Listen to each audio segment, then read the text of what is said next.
What's up guys, and welcome to my video. This video is all about this, the HTC One. This is a new Android smartphone, and to be honest, on paper it's one of the best.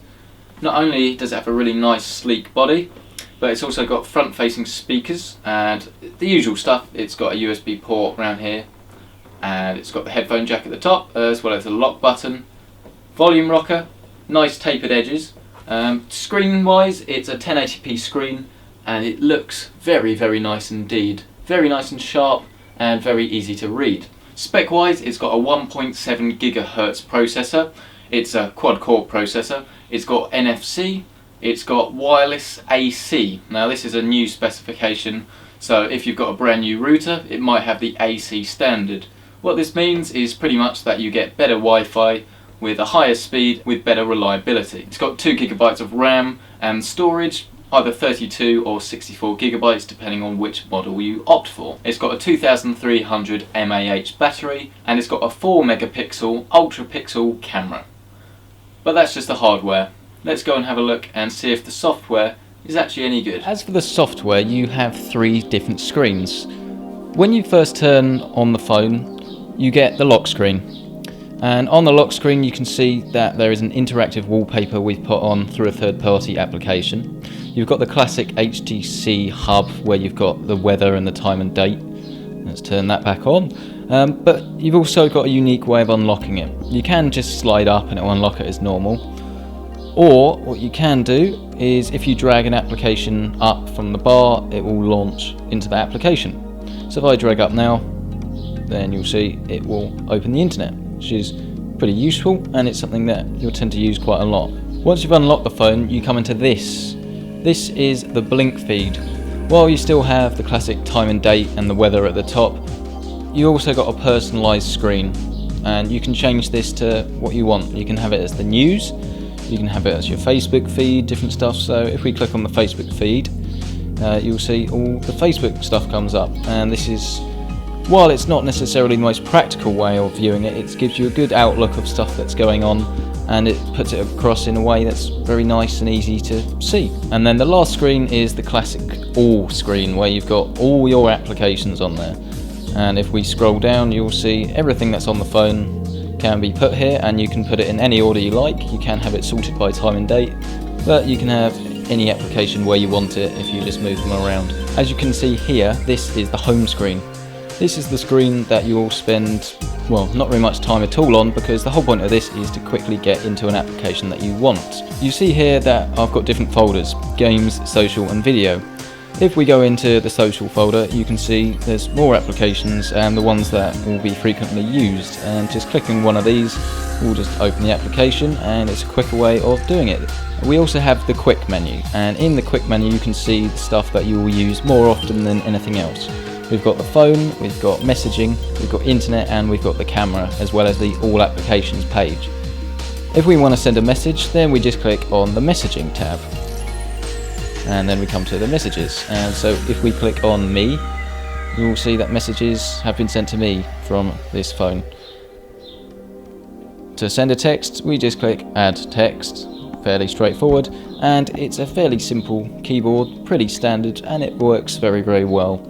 It does have unique smileys, but you can also get similar stuff on other phones, but it's very good and it's very nice to see.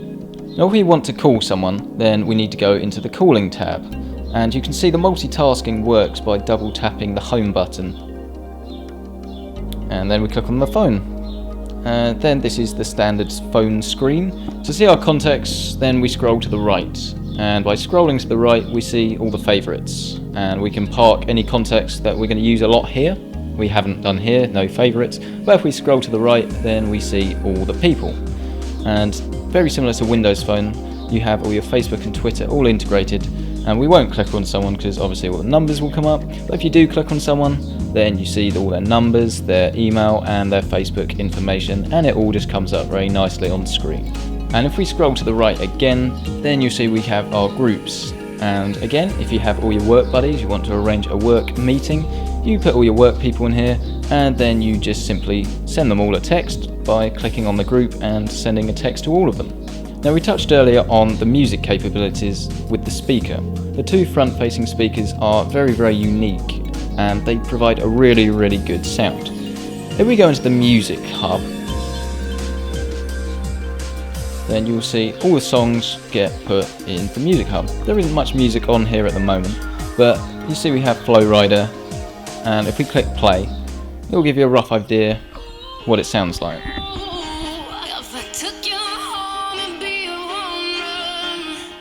Now, if we compare that to the Windows Phone, which has a fairly standard rear-facing speaker, you will see that it doesn't sound very good at all. And even turning it around, it doesn't sound that much better. And on top of that, you can't actually see what you're doing. I must say that is a really nice, unique feature about this HTC One. To put all your music on there, we just simply use a computer, drag and drop it across. Fairly standard, very easy to use, and the sound quality is very good.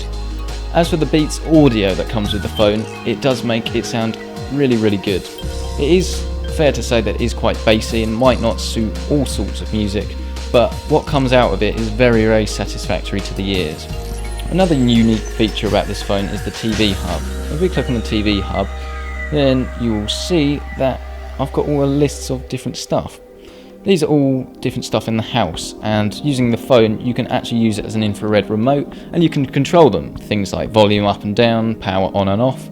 And to do that we just click on the remote, and then you see we've got a fairly standard remote, and I can assure you that it does actually work. It does require you to know what sort of box you've got, but it has loads of different codes it will download online, and it will be able to control all different sorts of things, and it does work very well. The TV hub also works as a big TV guide. You can see that you can search all your different programs, and it's fairly tailored to you. It asks you what sort of services you have and only shows the programs that you do have. For example, if you're in the UK and you have Sky Sports, it will show you the Sky Sports, but if you don't have Sky Sports, it won't show you the Sky Sports.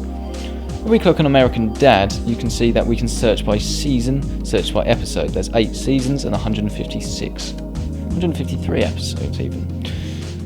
Clicking on upcoming shows you what episodes are upcoming, and if you haven't seen an episode, then you can use this to track down what you haven't seen and when it's on. Now, the TV guide also appears in the notifications hub. By scrolling down from the top of the screen, you'll see all the notifications on the phone. For instance, Power Saver is on, and we've got TV Remote 1 active, so I can quickly turn the volume on and off, turn the TV on and off, access the remote to change channels, and so on. If I receive a new email or a new message or a missed phone call, it will also appear in the notifications bar, and as you might have guessed, any other notifications will be shown here as well. Any notifications that you haven't noticed that you've got or haven't seen will be indicated by a little green light just here. Now, the camera on this phone is very good. And it's only a 4 megapixel camera, right? That's naff. Now, this camera actually has an ultra pixel camera, and what that means is that the pixels on the sensor itself are larger, and this means that it can actually capture more light. So if you're shooting in lower light conditions, you're going to get a much better shot. The megapixel resolution of a photo actually means how large you can blow it up while still keeping the quality the same. But a shot you take on a phone, you're never going to blow up and put on a poster, so arguably a high megapixel count on a phone is absolutely useless. To go into the camera, we just click on the camera. As you can see, the camera takes very nice pictures, contrast is very good, and even in low light it does perform very well. This is just a video test, HTC One, seems very good, and I'm actually very happy with it. Another unique feature of the camera of this phone is called HTC Zoe.